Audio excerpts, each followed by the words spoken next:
भारत। चलिए अब खबरों में आगे बढ़ते हैं और अब बात कर लेते हैं सपा अध्यक्ष अखिलेश यादव के उस बयान से जिसे लेकर बवाल शुरू हो चुका है। तो आखिर क्या बयान दिया गया अखिलेश यादव की तरफ से, जरा ग्राफिक्स के जरिए समझाते हैं। देखिए, सपा अध्यक्ष ने जो बयान दिया है, अब किस तरीके से बीजेपी से लेकर हमलावर है, वो आपको ग्राफिक्स के जरिए बताएंगे। सपा सांसद को बताया राजा का अयोध्या, यानी कि अभी नवनियुक्त जो सांसद चुनकर आए हैं अयोध्या, अवधेश प्रसाद, उससे जो है राजा का अयोध्या बता दिया गया है। अब इसे लेकर ही सियासत गर्मा गई है और बीजेपी लगातार सवाल उठा रही है। बीजेपी अखिलेश यादव पर हमलावर इसी पूरे बयान को लेकर है। अखिलेश को हुआ है सियासी अहंकार, ये कहा गया बीजेपी की तरफ से।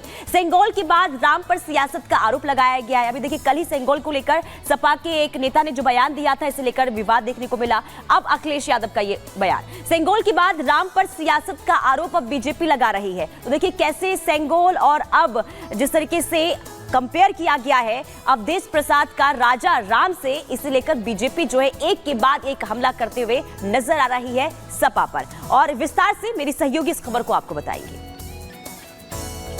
बिल्कुल, देखिए ग्राफिक्स के जरिए तो हमने आपको समझाया, लेकिन मामला क्या है। समाजवादी पार्टी ने इन दिनों लगातार सुर्खियों में तो है ही अपने बयान की वजह से, लेकिन एक तरफ जहां सांसद ने संसद से सेंगोल हटाने के लिए स्पीकर को चिट्ठी लिख दी, तो अब अखिलेश यादव का एक बयान जहां उन्होंने अयोध्या सांसद अवधेश प्रसाद को अयोध्या का राजा बता दिया और सियासी राज छेड़ दिया।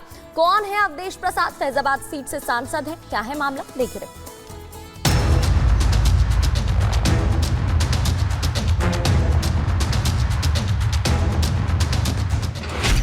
पहले सेंगोल पर सियासत।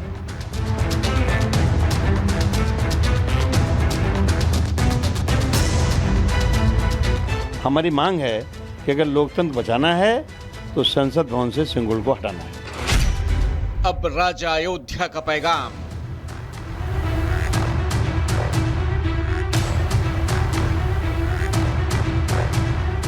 लोकतंत्र रक्षक सेनानी ये खड़े हमारे साथ, अवधेश जी, राजा अयोध्या। सुर्खियों में सपा, बीजेपी हमलावर।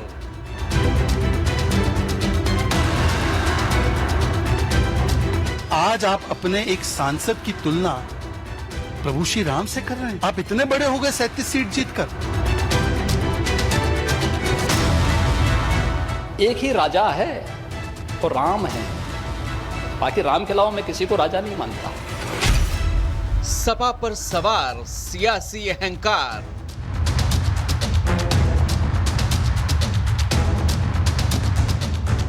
हाथों में संविधान के साथ सियासी पैगाम दे रहे अखिलेश यादव ने एक कदम और आगे बढ़ते हुए समाजवादी सांसद अवधेश प्रसाद को राजा अयोध्या करार दिया और कुछ इस अंदाज में उनका परिचय कराया।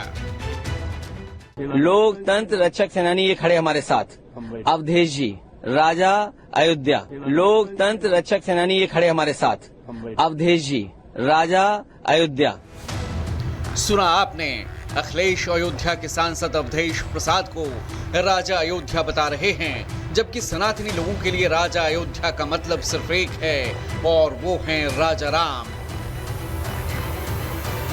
अखिलेश नई लोकसभा में लगातार सांसद अवधेश प्रसाद को अपने साथ रख रहे हैं।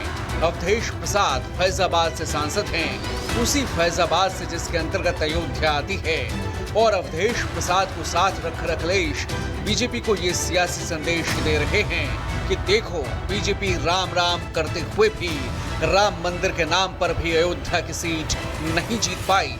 अवधेश प्रसाद दलित चेहरा हैं और अखिलेश एक हाथ में संविधान और एक तरफ अवधेश प्रसाद को रखकर पीडीए की विनिंग फॉर्मूला का बखूबी सियासी प्रचार कर रहे हैं। आखिर इंडी गठबंधन ने यूपी में सबसे ज्यादा सीटें जीतकर बीजेपी को चौंका दिया, तो अखिलेश का आत्मविश्वास स्वाभाविक है। लेकिन जिस अंदाज में अखिलेश ने अवधेश प्रसाद को राजा अयोध्या बताया, वो बीजेपी को रास नहीं आया। बीजेपी इसे अखिलेश का सियासी अहंकार करार दे रही है। इस अति उत्साह में जब वो अपने फैजाबाद के सांसद अवधेश जी का परिचय करा रहे थे मीडिया से संभवतः, तो उन्होंने कहा कि देखिए आ गए ये राजा अयोध्या के। मतलब आज आप अपने एक सांसद की तुलना प्रभु श्री राम से कर रहे हैं। आप इतने बड़े हो गए 37 सीट जीतकर कि प्रभु श्री राम की धरती पर खड़े होकर आप प्रभु श्री राम से अपनी तुलना करने लग गए। बीजेपी अखिलेश के इस बयान को सियासी अहंकार के साथ साथ सनातन के अपमान से जोड़ रही है। समाजवादी पार्टी के नेता पहले भी लगातार रामचरितमानस और सनातन के खिलाफ विभाजनकारी टिप्पणियां करते रहे हैं। जब तक स्वामी प्रसाद मौर्य सपा में रहे, उन्होंने ना जाने कितनी बार रामचरितमानस का अपमान किया। तब अखिलेश ने उनके बयानों को निजी बताकर पल्ला झाड़ने की कोशिश की। अब खुद अखिलेश ही मैदान में कूद पड़े हैं और अवधेश को राजा अयोध्या बता रहे हैं। कल तक समाजवादी पार्टी के सांसद सेंगोल को राजधर्म की निशानी बताकर संसद से हटाने की मांग कर रहे थे। लोकतंत्र की दुहाई देकर ये जतलाने की कोशिश कर रहे थे कि लोकतंत्र के मंदिर में राजतंत्र का प्रतीक चिन्ह सेंगोल कैसे रखा जा सकता है। राजा की छड़ी और माने हैं राजा का डंडा। कभी राजा जब अपने दरबार में बैठता था तो फैसला करता था, एक डंडा पीटता था, छड़ी पीटता था। अब इस देश में 555 राजाओं को सरेंडर करके ये देश आज़ाद हुआ है, तो अब देश संविधान से चलेगा, न कि राजा का डंडा चलेगा। तो इसलिए हमारी मांग है कि अगर लोकतंत्र बचाना है तो संसद भवन से सिंगुल को हटाना है। अब आज अखिलेश लोकतंत्र में अवधेश को अयोध्या का राजा किस हैसियत से बता रहे हैं। ये अवधेश प्रसाद के लिए महज सम्मान नहीं है, बल्कि अखिलेश का बीजेपी के लिए सियासी पैगाम है, जिसे वो खुलकर दे रहे हैं और सुर्खियां बटोर रहे हैं। जैसा कि सिंगोल के मुद्दे पर अखिलेश ने कहा, मुझे लगता है कि हमारे सांसद इसलिए कह रहे होंगे कि जब पहली बार लगा था तो प्रधानमंत्री जी ने बाकायदा प्रणाम किया था। इस बार शपथ लेते समय शायद वो भूल गए। उसी को याद दिलाने के लिए लगता है मेरे पार्टी के सांसद ने कुछ इस तरह का पत्र लिखा है। वैसे समाजवादी पार्टी की सुर्खियां बटोरने वाले दावों पर बीजेपी हमलावर है और जमकर प्रहार कर रही है। ये जो कृत्य हो रहे हैं, अगर किसी और के साथ हुआ होता, किसी अन्य मत और मजहब के साथ हुआ होता तो क्या होता, क्या स्थिति होती? यानी आप जिसकी मर्जी आए वो हिंदुओं का अपमान कर ले, जिसकी मर्जी आए वह शरारत कर ले, अपने अनुसार शास्त्रों की विवेचना कर ले। ये ताकत मिले, जीत मिले, बहुत अच्छी बात है, जीते हैं। लेकिन ये लोगों की बुद्धि ऐसी हुई है तो प्रभु राम को ही रिप्लेस कर रहे थे। उस दिन तो उन लोगों ने अपने सांसद ही को प्रभु राम की तुलना कर दी थी। तो ये इससे कहते हैं कि पूरी मति भ्रष्ट हो गई है और ये अपने पतन की ओर शुरू, बोलते ना, शुरू नहीं हुए कि खत्म होने की तैयारी हो गई। अभी तो ये शुरुआत है। नई लोकसभा में पक्ष विपक्ष की जंग आगे और भी दिलचस्प होने वाली है।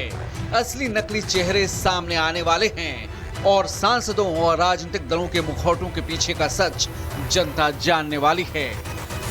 Bureau report, Republic Bharat. तो पहले सेंगोल और अब अखिलेश यादव का अयोध्या को लेकर जो बयान सामने आया है, ये अभी थमने वाला नहीं है। इस पर और भी सियासी संग्राम आगे भी देखने को मिल सकता है। बहरहाल यहाँ रुकते हैं छोटे से ब्रेक के लिए। ब्रेक के बाद फौरन हाजिर होंगे कुछ और खबरों के साथ। देखते रहिए जाग उठा भारत।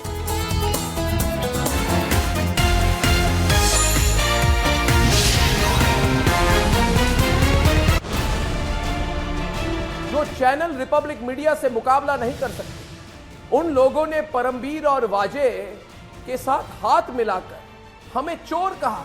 आज वो मीडिया वाले क्या कहेंगे? आज वो कहेंगे कि सब में सबसे बड़े साथी वो थे कि नहीं थे?